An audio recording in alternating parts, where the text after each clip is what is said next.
예, 그 사람이 궁금하다 한판 인터뷰 시간. 자, 오늘도 이슈의 중심에 계신 분 또 한 분을 만나보겠습니다. 나는 임차인입니다로 시작하는 짧은 연설로 정치권의 스타가 되신 분이다라고 설명하면 다들 아실 것 같은데요. 정부의 경제정책 부단히 비판해 오셨고 야당 내에서는 경제통으로 불리는 분입니다. 이제는 내가 직접 바꾸겠다라고 선언하시면서 대권 도전도 선언하셨죠. 국민의힘 윤희숙 의원을 만나보겠습니다. 어서 오십시오, 의원님. 안녕하세요. 예, 반갑습니다. 우리 진중권 작가와 김성현 안녕하세요. 선생님. 네. 진중권 작가님은 처음 만나시는 오늘 처음 겁니까? 뵀어요. 오늘 처음이죠? 네, 드디어. 드디어. 아, 만나고 싶으셨는데. 아, 그럼요. 네. 예. 일단은 그 국민들에게 임차인의 대변인으로 지금 알려주셨는데 여전히 임차인으로 살고 계십니까? 첫 질문으로. 그렇죠. 네. 예, 여전히 하시고. 예, 여전히. 알겠습니다. 지금 옮기지도 못해요. 전세가 없어서. 그렇군요. 이제 초선 의원으로서는 쉽지 않은 선택이셨을 것 같은데 많이 질문 받으셨을 것 같아요. 그 대선에 뛰어든 이유, 근본 의원님의 에너지는 무엇이었는지 답변을 한번 들어보겠습니다. 아, 너무 가까워요. 네, 가까이. 예. 그렇게 뭐 힘든 결정은 아니었고요. 아, 그런가요? 뭐 나가야 될 수도 있겠다는 생각은 갖고 있었는데 저는 지금 우리나라가 굉장히 좀 결정적인 기로에 있다고 봐요. 그럴 때는 굉장히 선명한 리더십과 방향성이 필요하다고 생각하고 굉장히 뚜렷한 정책 비전으로 사람들을 이렇게 하나로 모아가는 그런 정치가 필요하다고 생각해요. 예. 근데 제가 이 레이스가 시작하는 걸 봤을 때 그런 느낌이 별로 안 들었어요. 그래서 이거 잘못하면 이게 사실 5년마다 이제 장이 서는 건데 그렇죠. 생각의 장이 서는 대선. 건데 예. 지난 5년 전에는 뭐 후다닥 갔고 10년 만에 돌아오는 시간이거든요. 10년 만에 돌아오는 이 생각의 장이 굉장히 낭비될 수 있겠다. 그러면 다음 5년, 10년의 어떤 자산이 쌓이지 않을 수도 있겠다. 그런 생각이 들었어요. 그래서 저는 사실은 제가 대통령이 되고 싶다 이런 것도 있는데 네네. 국민들한테 어떤 얘기를 하고 싶었냐면 우리가 지금 우리 정치와 경제가 지금 어떤 상황인지 생각을 한번 해봅시다. 이런 얘기를 하고 싶었어요. 좀 전에 기로에 있다라고 말씀하셨는데 구체적으로 어떤 기로에 있다는 말씀이신지. 기로라고 하면 이 좀 긴 얘기긴 한데요. 지금 전 세계적으로 산업 지형이 바뀌죠. 기술 지형과 산업 지형이 바뀌어요. 이렇게 기술 지형과 산업 지형이 바뀔 때는 폴짝 뛰는 나라들이 있어요. 그 기회를 잘 잡으면 거기서 잘 적응하면 펄짝 뛰는 나라가 있고 펄짝 떨어지는 나라가 있어요. 우리나라는 지난 60년 동안 이걸 2번 했어요. 1960년대에 한 번 했고 왜냐하면 순서대로 발전하는 게 아니라 자기가 잘하면 자기가 있던 그룹에서 펄짝 뛰어오르거든요. 산업화를 해서. 우리는 처음에 산업화 때 60년대 그걸 한 번 했죠. 그리고 90년대 2000년에 정보화 때 그걸 또 한 번 했어요. 산업 지형이 확 바뀔 때 우리가 적응을 잘했죠. 근데 지금 세계적으로 이 4차 산업혁명이라는 게 그런 어떤 기로가 마련돼 있는데 우리나라는 지금까지 굉장히 빠르게 성장해 오다가 이제 저성장으로 갔잖아요. 거기다가 엄청나게 빠른 고령화. 그러니까 우리 안에 지금 갈등 요인도 굉장히 많고 예. 세대 간 갈등도 많고 계층 간 격차도 많아요. 이 상황에서 이 어마어마한 변화의 시대를 겪어야 돼요. 그러니까 기로죠. 여기서 잘못하면 확 떨어지는 거고 그리고 지금 우리 안에 갈등도 제대로 관리하지 못하면 굉장히 좀 안 좋은 시간이 앞에 올 수 있고 다시 말하면 이 기회를 또 잘하면 우리가 가진 굉장히 어려운 조건도 이겨나가고 뭔가 기회를 많이 만들고 이럴 수 있다고 생각해요. 네. 7월 초에 뉴스쇼랑 인터뷰하실 때 이제 돌고래처럼 뛰어오르겠다 말씀하셨잖아요. 네. 현 정권이 예, 재집권하면 안 되는 이유가 잠깐만요. 그 단톡방 사건 홍준표 의원이 이제 20가 뛰니까 망둥이를 뛴다. 요 인터뷰 때 의원님께서 이제 의원님은 돌고래처럼 뛰어오르겠다 말씀하셨는데 이제 선언하신 지 한 달 지났어요. 좀 변화를 느끼십니까? 굉장히 날카로운 질문을. 그 생각만큼 안 되더라고요. 아, 그런가요? 저희가 그래서 정책을 듣기 위해서 의원님을 특별히 모셨습니다. 네. 출마의 이유로 이제 비어 있는 비전의 공간이 너무 많아 보였다 이런 말씀을 하셨습니다. 의원들이나 어떤 여러 주자들. 그래서 지난 한 달 동안 여러 대선 주자들 많이 보셨잖아요. 여전히 그 비전의 공간 비어 있다고 보십니까? 그때 제가 생각했던 것보다 더 비어 있는 것 같아요. 더 비어 있어요. 왜냐하면 우리 저희 당에 지금 가장 지지율이 높은 두 분에 대해서 저는 되게 기대를 많이 했고 윤석열, 최재형 그렇죠. 의원. 그 두 분에 대해서 좀 불확실성이 있었잖아요. 네. 그 불확실성이 좋게 이제 나오기를 바랬고 음. 근데 근래 이제 행보를 보면 이게 좀 불확실성이 아주 좋게 풀리고 있다는 느낌을 안 받은 게 확실해지긴 있는데 뭔가 좀 부정적인 아니 방향으로. 그러니까 앞으로 어떻게 될지는 저도 아직 몰라요. 근데 현재 네네. 확실해진 건 두 분이 정말 아직 준비가 좀 안 되셨구나라는 느낌을 제가 받았어요. 근데 이제 준비가 안 되셨구나라는 느낌을 받으면서 이게 좀 안 좋은 느낌을 받은 건 이렇게 준비가 별로 안 되셨는데 왜 그렇게 그 정치인들 원외든 원내든 예. 이렇게 줄 세우고 이런 걸 하셨을까? 그게 윤석열계, 친윤석열계, 친최재형계. 그러니까요. 그게 저는 이거는 좀 약간 옛날로 돌아가는 느낌? 이게 왜냐하면 저는 우리 그 당에서 그 도와드릴 수 있다라고 우리 당대표께서 말씀하셨을 때 저도 그렇게 생각해요. 왜냐하면 철학이나 가치를 공유하고 같은 정책 비전을 추구하겠다라고 마음먹는 사람들은 언제라도 가서 도울 수 있어요. 그렇죠. 근데 이제 최근에 제가 이 두 분의 행보를 보니 실망스럽다. 아니 그게 아니라 저기 어떤 정책 비전을 보고 같이 한다고 그렇게 많이들 가셨을까? 의원들이. 네. 예. 그러니까 뭔가를 정책적인 비전을 같이 하겠다라는 것보다는 뭔가를 나누고 싶다 이런 옛날식의 뭔가 좀 공을 나누고 나중에 어떤 계산이 있고 이게 사실 우리가 좀 뒤로 하고 싶은 정치라고 저는 생각을 해요. 그래서 그런 면에서는 좀 걱정이 되죠.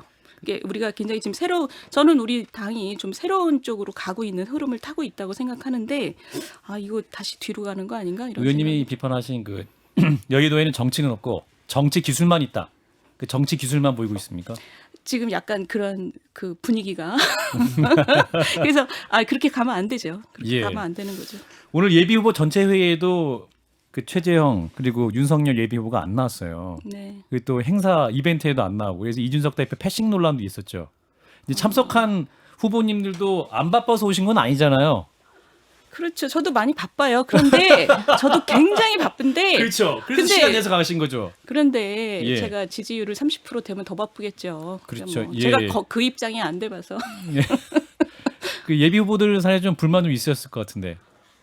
뭐 있으신 분도 있고. 예. 네. 근데 저는 저 사정을 모르니 거기에 대해서는 별로 판단을 하지는 않아요. 예, 알겠습니다. 제가 그 입장이 안 돼봐서 되고 싶습니다. 저도 그 입장이. 알겠습니다. 자, 국민의힘 윤희숙 의원을 만나고 있고요. 예, 본격적으로 좀 정책 얘기를 좀 여쭤보려고 그래요. 일단은 그 윤희숙은 미래다. 이것이 이제 의원님 선거 슬로건이죠. 예, 뭐 미래로 희망으로 뭐 이렇게 미래로 했어요. 희망으로. 예, 예. 예. 지금 이제 가장 논란이 부동산 정책 얘기부터 한번 여쭤볼게요. 우리 정부의 부동산 정책 어디서부터 잘못된 겁니까? 저는 기본적으로 우리 김현미 장관께서 처음에 장관이 되셨을 때 일성으로 뭐라고 그러셨냐면 우리 부동산 시장의 수요 공급에 괴리가 존재하지 않는다 그랬어요. 아무 문제 없다. 이게 다 투기꾼 때문이기 때문에 투기꾼만 때려잡으면 된다. 그래서 뭐 세금 정책, 대출 규제 이렇게 갔죠. 그런데 그렇게 판단하셨던 근거가 그 당시에 없었어요. 뭔가 데이터에 기반한 그런 판단이 있었어야 되는데 보통의 이 정책을 하는 사람이라면 가격이 이렇게 지속적으로 오르는 국면을 보면 이거 수요 공급이 뭔가 잘못돼 있는데 이렇게 의심을 해야 돼요. 그게 상식적인 그 스텝이에요. 근데 그 김현미 장관께서 그때 그렇게 말씀하시고 계속 그 4년을 그런 기조로 간 거죠. 그러다가 이제 견디다 못해서 올해 들어서 지금 사실 이사 대책이나 뭐 나온 거잖아요. 그러니까 저는 처음부터 이게 그 뭔가 좀 근거에 기반해서 판단하고 그거에 따라서 정책을 만들고 이런 그 문화가 굉장히 약했던 부분이 부동산이라고 생각해요. 근데 왜 그럴까 생각을 해보면 이거랑 굉장히 비슷했던 조건이 언제 있었냐면 노무현 정부 때 똑같았어요. 노무현 정권도 DJ 때 공급을 좀 뒤에 못해서 상승 국면에서 정권이 시작됐어요. 그런데 아무 근거 없이 이건 투기꾼 때문이다 이러면서 그 공급 대책을 하지 않고 중간에 종부세 만들고 세금으로 계속 하더니 견디다 안 되니까 나중에 판교 신도시로 갔죠. 근데 저는 되게 안타까운 게 뭐냐면 그 경험을 10몇 년 전에 똑같이 했단 말이에요. 그때도 뭐 어마어마하게 실패했죠. 근데 이번 정부에서 그거를 되풀이한 것은 뭔가 그러면 저는 머릿속에 무슨 매뉴얼이 있는 것 같아요. 이게 무슨 시장을 보고 하는 게 아니라 우리는 이런 얘기를 해야 된다. 왜냐하면 우리 지지자들이 좋아하니까. 이게 무슨 누군가를 희생양 삼아서 누군가가 나쁜 놈을 만들면 그러면 뭔가 그러니까 우리 지지자만 보고 하는 그런 정치. 그래서 저는 거기서부터 시작이 됐다고 생각을 해요.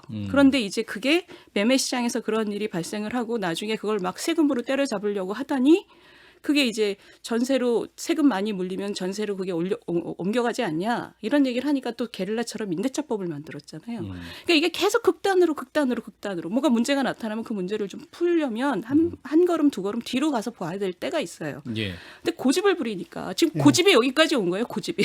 고집이 여기까지 왔다. 예. 진 작가님 동의하시는 겁니까? 예, 저는 그러니까 왜냐하면 이걸 정책으로 보는 게 아니라 정치로 보거든요. 그러니까 원인을 발견하는 게 아니라 범인을 찾아요. 그러니까 사실상 투기꾼들 물론 있죠. 하지만 그 사람들이 가격 변동에서 하는 역할은 마이크는 가까이 대주세요. 예, 그렇게 크지 않을 수가 있거든요. 그 중에 변수에 아주 작은 것인데 그걸 몰아넣고 하다 보니까 대안들이 좀 이상하게 나오는 거고 그러다가 문제가 생기면 미봉책으로 애드호크라 그러죠. 미봉책으로 하다가 이제 잘못되는 김성현 소장님께서 반론해 주세요. 반론을 주문하시는 거 동의하면 안 돼요? 뭐 딱히 발표할 알겠습니다. 그럼 동의해 주세요.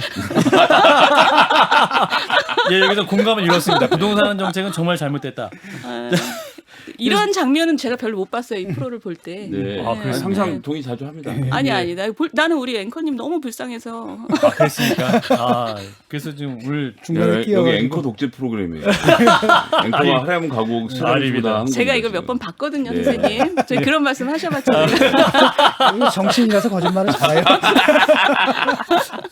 지금 여당에서 이제 네. 주요 대권주자들이 부동산 정책 하나둘씩 내놓고 있습니다. 그래서 이제 우리 의원님이 지금 유튜브에서도 굉장히 비판 콘텐츠 많이 놓고 계세요. 이재명 지사와 이낙연 전 대표의 정책이 많이 비판하고 계시는데 먼저 이재명 지사의 기본주택 굉장히 허황된 공약이다 이렇게 지적하고 계세요. 보셨어요? 저희 유튜브? 네, 봤습니다. 예, 그 오리너구리랑 같이 우리 파덕이랑 파덕이랑 방송하는 거. 네. 그러니까 저는 좀 그분의 어떤 특성이 있다고 보는데 일단 기본주택 공약은 이제 몇 가지의 중요한 기둥이 있단 말이에요. 역세권, 좋은 땅, 100만 채, 좋은 집. 여기까지 너무 좋은데 그리고 월세 60만 원. 너무 좋잖아요. 전 진짜 그러면 아무도 집을 마련할 필요가 없는데 거기다가 재정 안 들어간다. 이러는 순간 이 전체 얘기가 이게 가능하면 예? 전 세계에서 이게 가능한 나라가 역사상 한 나라도 있었으면 이게 가능하면 우리나라에서 왜 그동안 안 했을까? 안 되니까 안 하는 거죠. 그러니까 이게 뭐냐면 나라 돈 하나도 안 들고 이 좋은 땅에 땅도 없지만 지금 역세권에 100만 채 지을 땅도 없지요. 일단 무슨 돈으로 하니까 재정 한 푼도 없어도 된다.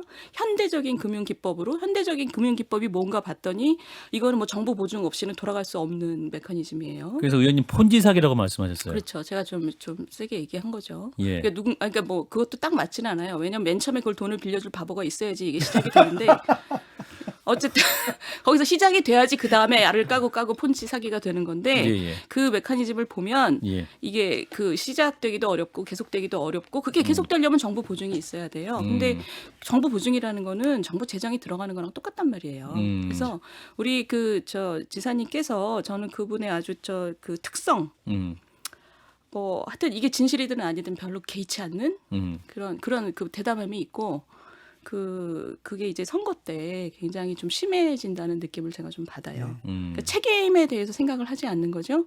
그래서 저는 사실은 굉장히 걱정하는 사람 중에 하나예요. 저 걱정한다는 게 우리 지사님이 지금 갖고 계신 권력보다 더 많은 권력을 가지셨을 때 어떤 일이 생길지 굉장히 걱정하는 사람이에요. 그런 분들이 많지요, 사실은. 네, 이낙연 지사 같은 경우는 이제 이재명 지사와 달리 이제 지분을 확보한 상태에서 이제 공약을 내놨습니다. 서울공항을 없애고 이제 거기에 3만 호 주택을 건설하겠다. 근데 이 공약도 잘못됐다 비판하셨어요. 뭐가 잘못된 겁니까? 아니 뭐 공항이라는 게 어마어마한 국가 인프라죠. 기간 산업이잖아요. 예. 그 기간 시설이고 그 공항이라는 건 한번 만들어 놓으면 굉장한 자산인데 그걸 뭐 없앨 수 있지요. 자기 수명과 역할을 다했으면 사회 변화가 있어서. 근데 서울공항 같은 경우는 사실 군사공항이잖아요. 그러면 그 군사공항의 역할을 지금 우리가 이렇게 어떻게 할 수 있다 이런 얘기가 좀 잘 나왔어야 돼요. 근데 그런 얘기가 별로 없고 예를 들면 김포에다 그냥 갖다 붙이면 된다. 그러면 그 많은 우리나라가 이렇게 지금 한 9, 10 이 정도 되는데 네. 그 많은 국가 원수들이 왔다 갔다 할 때 그럼 김포공항에 있는 그 우리 저 주민들 국민들의 불편은 어떻게 할 것이며 그리고 저 지금 뭐 그게 그 공군에서 사용하는 시설이기도 하고 유사시에 어떤 기능을 할 거라고 쫙 돼 있단 말이에요. 그런 기능에 대해서 사실 자세한 얘기를 전혀 하지 않으셨어요. 그래서 아니 뭐 저는 뭐 공항 만들어 놓은 거 뭐 영 필요하면 뽀갤 수 있다고 봐요. 그런데 그럴 만한 지금 얘기가 없이 이걸 예. 그냥 뽀개고 아파트 짓겠다고 얘기하시는 게 저분은 총리까지 하셔놓고 좀 너무한다 이런 생각이 좀 들어요. 그러면 의원님이 대통령 되시면 부동산 어떻게 해법이 만들 수 있을까요? 저는 기본적으로 지금 몇백만 원 이런 얘기하는 사람 다 거짓말이라고 생각해요. 공급 대책. 그러니까 공급 대책이라는 말로 그렇게 퉁칠 수 없는 게 뭐냐면 예. 2000년대 초반에 이미 우리나라는 큰 패러다임 변화를 겪었어요. 그게 뭐냐면 이제 그 노태우 대통령 때 200만 원 했잖아요. 그때는 진짜 집이 모자랐고 집만 있으면 된다였는데 한 예. 2000년대 들어서면서 우리 사회에 굉장히 뚜렷해진 그 흐름이 그 사람들이 직주 근접이라든가 무슨 편의시설이라든가 뭐 굉장히 사람들의 선호가 다양해졌어요. 그리고 사람들의 선호가 굉장히 다양해질 때는 정부가 특정 유형을 공급해서 이게 되는 게 아니에요. 그러니까 그 흐름이 이미 2000년대 초반에 사람들 머릿속에 이제는 몇백만 원 공급 이런 시대는 대충 지나가고 있구나라는 게 굉장히 뚜렷해졌다는 얘기예요. 그 얘기는 뭐냐면 사람들이 원하는 지역에 원하는 유형의 집이 만들어질 수 있도록 그것을 막는 장애물들을 좀 치워주는 역할이 굉장히 중요하다 국가로서는. 그리고 그것을 제외하고는 자력으로 주거를 해결할 수 없는 사람들을 위해서 공공임대주택을 질과 양을 잘 갖추는 거. 이거 굉장히 중요하고 그 무주택자 있죠. 생애 최초자. 이 생초자라고 얘기하시는 분들을 위해서 금융적인 지원을 잘 하는 거. 이게 전 세계의 사실 선진국이 가지고 있는 어떤 그 부동산 정책의 패키지예요.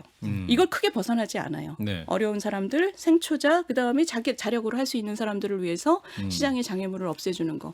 그래서 이런 면에서 보자면 몇백만 원 공급 이런 얘기를 지금 선거 때 와서 하는 거는 전 굉장히 시대착오적이라고 생각해요. 그래서 그래도- 이게 예. 맞도록 저는 공약을 준비하고 있어요. 아직 발표를 안 하셨습니까? 그랬어요. 아. 기다리고 있어요. 제가 몇만- 하면 예. 사람들이 컨닝하려고 기다린다 그러더라고요. 그래갖고 너무 고품질이어서 이게 좀 저게 또 뭐라 그러나 궁금한 아니, 거죠. 며칠 전에 원희룡 후보가 나왔거든요. 원희룡 후보의 그 부동산 공약은 좀 들어보셨나요?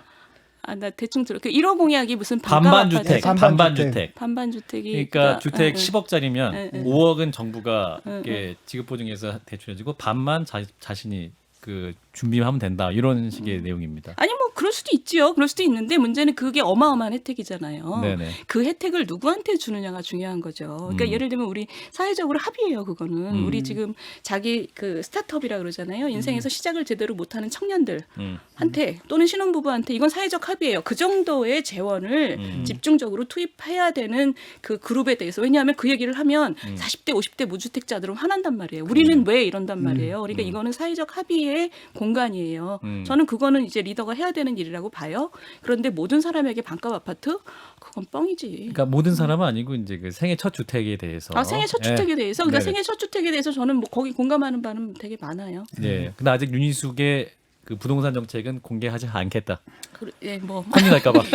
아니, 그렇게 얘기하고 레이스가 시작됐으면 이제 아니 공개를 하셔야죠. 돌고래가 되시는 지금 빨리 치고 나가셔야 돼요. 왜냐하면 지금 계산 순차적으로 하고 있으니까. 순차적으로? 예, 이번 주에 예. 또 나갈 게 있고. 그 윤석열 전 총장의 부동산 시장 인식이 그 문재인 정부랑 같다 이렇게 비판하셨어요.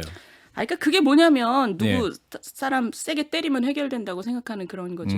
그러니까 그게 누굴 때려서 이 정부가 제가 부동산에서 망한 이유는 뭔가 데이터에 기반해서 시장을 보고 거기에 대해서 대책을 만들어내고 이러는 게 아니라 누군가 빨리 희생양을 그래도 만들어냈단 말이에요. 항상 얘기할 때는 수치를 기반으로 뭐 홍남기 경제부총리든 정부에서는 다 수치 기반으로 얘기하거든요. 근데 또 데이터 기반 안 하셨다고 말씀하면 굉장히 정부 쪽에서는 억울해할 것 같습니다. 그러니까 아무 숫자나 갖고 얘기하면 안 되고 어.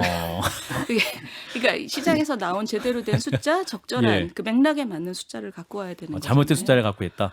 뭐 그렇지 않으면 시장이 이렇게 됐겠어요? 그러니까 시장이 이렇게 잘못된 건 우리 지금 근현대사에서 노무현 정권하고 문재인 정권밖에 없어요. 부동산 시장이 이렇게 폭망한 것은 이건 심하게 잘못됐고 심하게 잘못한 데다가 고집 오기까지 부렸기 때문에 이 지경까지 오는 거지. 예. 지금 애지간한 잘못으로 이 정도로 오지는 않아요. 지금 부동산 3법 같은 건 어떻게 됩니까? 이게 폐기해야 되는 겁니까? 임대차 3법.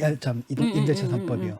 저는 사실은 법을 만들면 막 바꾸면 안 된다고 생각했어요. 그래서 작년까지도 저는 굉장히 고민을 했어요. 이걸 어떻게 해야 되나. 제 마음속에는 국민들이 그 5%하고 갱신 청구에 빨리 그냥 적응하면, 왜냐하면 원래 평균 우리 그 임차 연도가 3년이었어요.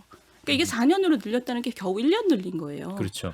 그래서 사실은 저는 우리 국민들이 여기에 빨리 적응을 하면 그러면 사회적 놈이 바뀌는 거잖아요. 한 번 집을 빌려주면 4년 간다. 이렇게 그냥 적응하면 되거든요. 그렇게 되면 이 법을 바꿀 필요도 없겠다라고 생각을 했는데 이게 지금 1년하고도 한 달 지났는데 점점 더 나빠져요. 이게 매매 시장하고 이제 맞물려가지고 어마어마하게 나빠지고 있어요. 이게 거의 붕괴되고 있어요. 전세 시장은. 이럴 때는 제가 볼 때는 국민들한테 그래도 뭐라도 심리적인 기대라도 좀 줘야 되는 상황이 지금 전 왔다고 봐요. 그래서 임대차 3법 법을 한번 바꾸고 그거 제자리 시키는 거는 저는 참 나쁘다고. 왜냐하면 정부에 대한 신뢰가 없어지기 때문에 굉장히 나쁘다고 생각하는데 그 건에 대해서는 이제 저도 이제 기대를 접은 거죠. 해야 된다. 해야 그래서. 된다. 예, 유일색 의원을 만나고 있습니다. 자, 부동산 얘기는 하루 종일 할 수 있기 때문에 여기서 마치고요. 네. 의원님 노동정책 얘기에 대해서 네, 우리 네. 김성애 소장이 질문하겠습니다.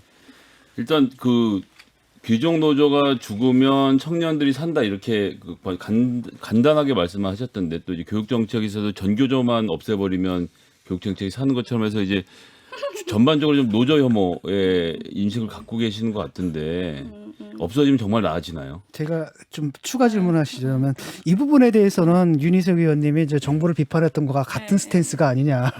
그러니까 노조를 적으로 만들고 그다음에 전교조를 뭐 적으로 만들고 그러니까 문제의 원인을 보는 게 아니라 범인을 짚어가지고 약간 정치적인 뭐랄까 행보를 하는 게 아닌가 이런 정책적인 입장이 아니라 약간 정치적인 언동이 아닌가. 이런 비판할 수 있을 것 같은데. 정치적인 뭐 표현은 있을 수 있지만 네. 저는 이거를 수십 년 연구했던 사람이고 일단 첫 번째 우리 김성현 선생님이 말을 앞뒤를 너무 많이 잘랐어요. 네. 일단 저는 노조가 굉장히 중요하고 필수적인 조직이라고 생각해요. 제가 문제 삼은 거는 귀족 노조. 우리나라의 지불 능력이 굉장히 높은 대기업에 기반한 강성 노조가 그 취약 근로자라든가 비정규직이라든가 하청 근로자들을 밖으로 배제시키면서 자기들의 이기적인 이익만 아주 파괴적으로 추구하는 그런 행태를 얘기한 거예요. 저는 그건 없어져야 된다고 생각해요. 이제는 그런 시대는 지났어요. 그리고 전교조도 지금 전교조만 없어지면 저는 그런 얘기를 한 적이 없고 제 얘기는 굉장히 학교에 많은 문제가 일어나고 낙오되는 아이들이 많은데 네. 공교육이 그것을 방치한다. 그 방치하는데 책임이 가장 있는 조직은 현재로서는 이런 변화를 시도할 때 변화를 막는 움직임을 열심히 했던 전교조에게 책임을 물을 수밖에 없다. 전교조를 없애고 말고 저는 89년에 서울대학교에서 전교조가 그 런칭했을 때 제 저녁까지 기다리면서 굉장히 응원했던 사람이에요. 근데 지금 행태를 봤을 때 네. 아이들이 누락이 되고 낙오됐을 때 그걸 가만히 방치하는 행태가 저는 매우 나쁘다고 생각해요. 그러니까 전교조를 없애라는 얘기가 아니라 그런 어떤 식으로 행태를. 방치를 하는지도 설명을 해주셔야 이해를 할 것 같은데. 그러니까 예를 들면 지금 우리 공교육에서 가장 문제는 지금 아이들의 학력 격차라는 것이 그 아이의 집안의 사회경제적인 배경하고 굉장히 많은 관련을 갖잖아요.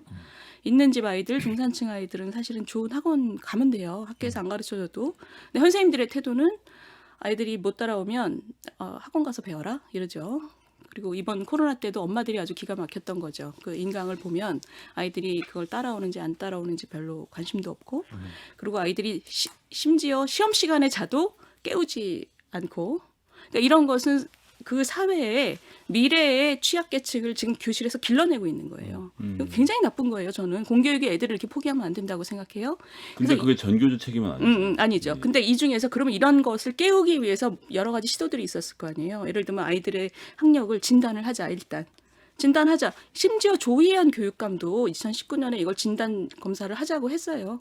근데 전교조가 서울시 교육청에 가서 점거 농성을 했죠. 아이들 줄 세운다고. 저는 이건 합리화될 수 없다고 봐요. 그리고 지금도 아이들이 이 수준이 너무 다르니까 AI 기술을 사용하자. 지금 이런 논의가 있잖아요. 근데 여기에 대해서 전교조가 사교육을 교실 안에 가지고 들어오는 건 안 된다. 이게 저는 이해가 안 가요. 이런 얘기를 하는 것이. 그러니까 전자에 대해서 잠깐만 제가 보충을 하면, 그러니까 일제고사를 봐서, 그러니까 전체 학력에 대해서 평가를 한 다음에 낙오된 학생을 골라내자는 말씀하시는 거죠. 그러니까 일제고사라는 말 자체에 굉장히 부정적인 뉘앙스가 그렇죠. 들어있어요. 부정적인 뉘앙스가 제가 지금 있는 거죠. 말씀드리는 예. 이 제 전수조사를 한다는 거는 어디서 무슨 문제가 있는지 알아야 정책적인 지원을 할 거 아니에요. 어떤 그러면 학교가. 샘플을 3%를 알 수 취해서 하는 없죠. 방식은 안 되죠. 3% 샘플을 하면 어떤 학교에서 어떤 조건하에서 어떤 교사에서 무슨 문제가 있는지를 알아내기가 어려워요. 그래서 그러면 우리가 이제 지금 결국 학교별로 퍼포먼스를 다 확인해야 된다는 말씀이신 거고, 현재로선 그렇죠. 그러면 이제 결국 그것은 학교별로 시험 성적을 위주로 해서 경쟁이 붙을 수밖에 없는 구조인 아니 것을 그거는 아시고. 어느 범위로 공개하느냐에 달린 얘기죠. 네. 그거는 정책 당국이 정보를 알기 위해서 하는 거예요. 서울 안에서 강남하고 강북의 격차가 얼마나 되고 강북 안에서도 어느 학교가 특별히 나쁘다면 그 학교에 대체 어떤 요인 때문에 아이들이 이렇게 집단으로 학력 미달인가 이걸 봐야 되잖아요. 근데 지금 진단을 하지 않으면 원인을 알 수가 없어요. 원인을 알 수가 없으면 대응을 안 하겠다는 얘기죠. 이게 이런 무책임한 공교육이 세상에 어디 있어요? 그러니까 그래서 독일 같은 경우에도 성적은 다 공개하거든요. 그러니까 그걸로 인한 차별이 문제지 성적을 평가하는 것 자체를 없애거나 이러진 않는다는 거예요. 그러니까 예를 들어 가지고 1, 2, 3, 4, 5점이 있다 그러는데 만약에 3점까지는 오케이인데 4, 5로 넘어가게 되면 아예 국가에서 나서 가지고 돈을 내줘 가지고 얘는 이 과목 과외를 시키라. 그래서 그 낙오를 막는 이런 식이거든요. 근데 지금 시험 자체를 못 보게 하거나 이제 전체가 똑같은 시험을 봐서 성적을 비교해 보자는 말씀이시기 때문에 그건 이제 교육적인 차원에서 지난 수십 년 동안 해본 일인데 잘 안 됐던 전례가 있는데 그걸 다시 돌아가자는 말씀은 아닌가? 전 그런 점에서 문제 제기하는 거죠. 수십 년간 예전에 해봤든 안 해봤든 지금 사회가 너무 격차가 심해졌잖아요. 공교육은 망가졌고 우리나라가 지금 예전에는 전 세계에서 그 아래쪽이 가장 튼튼한 나라였어요. 전 세계에 나가면 우리나라 1등은 전 세계 1등은 아닌데 우리나라 꼴등은 전 세계 1등이었어요. 왜냐하면 우리가 이 중간으로 모이는 교육을 했기 때문에. 근데 지금 보면 아래도 어마어마하게 무너져 있어요. 이거는 우리나라 앞날이 굉장히 어두운 거예요. 근데 제가 지금 얘기하고 싶었던 건 뭐냐면 이 학력을 애들이 어릴 때 기초학력도 미달된다 그러면 자신감 없이 크게 될 수밖에 없잖아요. 근데 아이들이 공부를 못해. 그러면은 선생님이 그러면 얘는 진짜 공부는 영 재주가 아닌가 보다. 그러면 다른 어떤 재능이 있고 어디 재미를 느끼지? 그리고 엄마하고 같이 의논도 하고 이게 공교육의 책임이라는 거예요. 제가 이번에 하고 싶었던 얘기는 공교육은 지금 가지고 있는 책임보다 훨씬 더 아이의 미래에 대해서 학교와 선생님이 책임의 선을 더 많이 져야 된다는 거예요. 사회가 이렇게 격차가 심해지면 시스템이 해결해 줘야 되는 게 너무 많아요. 왜냐하면 엄마들은 시간도 다 다르고 일하는 엄마, 일 안 하는 엄마, 돈 많은 엄마, 돈 없는 엄마. 그리고 이거는 학교가 공적으로 시스템이 해결을 해줘야 되는데 우리나라 전교조 및 전교조만 그런 건 아니지만 너무나 뭐랄까요, 좀 기득권 의식이 있어요. 그래서 이런 상황에서 책임을 좀 앞으로 이렇게 가져오라는 것에 대해서 굉장히 저항을 한단 말이에요. 저는 일단 학부모로서 공교육에서 굉장히 만족하면서 아이들을 키우고 있는 점은 잘하시나 보죠. 뭐. 공부를 잘 못하는데요.